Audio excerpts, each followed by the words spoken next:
Whether you are walking your dog or riding your bicycle, those using the public trails, sidewalks, and roadways need to be aware of those around them, and especially the rules. Biggest thing we're seeing is people are forgetting to obey the laws. You know, you as a pedestrian are still required to stop at stop signs to ensure traffic's not coming, that you're yielding to traffic when you're supposed to, or other pedestrians. Sergeant Needles said the things they see the most relate to safety issues. And one of the safety things that we're seeing that kids aren't doing is wearing their helmets. And so it's important to do that. It's important for the parents to understand that the law actually requires them, if they're 15 and under, to be within shouting distance of their children so they can help educate and teach them how to ride. And if they're doing something unsafe, to have the ability to stop them or correct what actions they're taking. And drivers also need to be aware of kids during the summer months. We as operators of vehicles need to pay attention to our surroundings, because kids are out, they are playing basketball, they are going down their slightly inclined driveway to get to practice and coming out of nowhere behind cars. So we as operators of vehicles really need to pay attention.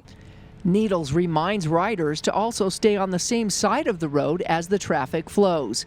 No, the law actually states you need to ride on the right side of the road, and in the city of St. George, it's not illegal to ride on the sidewalk. So you can legally ride up the sidewalk, ride on the side of the road. If you're riding your bikes, you could be two abreast, but no more people than that. The same holds true on the city trails. Those riding motorized scooters or e-bikes also need to be aware of pedestrians. And cyclists also need to slow down and let pedestrians who also may be walking dogs know they are about to go around them. You are riding up a sidewalk and a pedestrian's in your way and you hit them, you can actually be cited for failing to notify that pedestrian. And you can get I think it's a $50 citation for running to pedestrians, or failure to yield to pedestrians as they're in crosswalks even. So it has been very difficult to walk on here. The bikes go extremely fast. I've seen numerous accidents.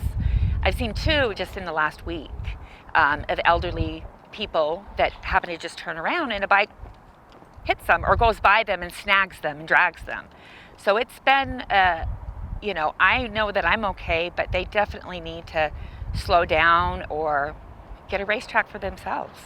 And those renting e-scooters need to have parental permission. You know, by law, you can't actually ride one if you're 15 or under without parental supervision. Of course, we see that all over town with that happening. But don't ride two abreast on it, like you said. It's unsafe. You can hurt yourself and the other person. You can rent these, operate them downtown, but you got to be cautious. Wear your helmets. Bring your helmets as you're doing it.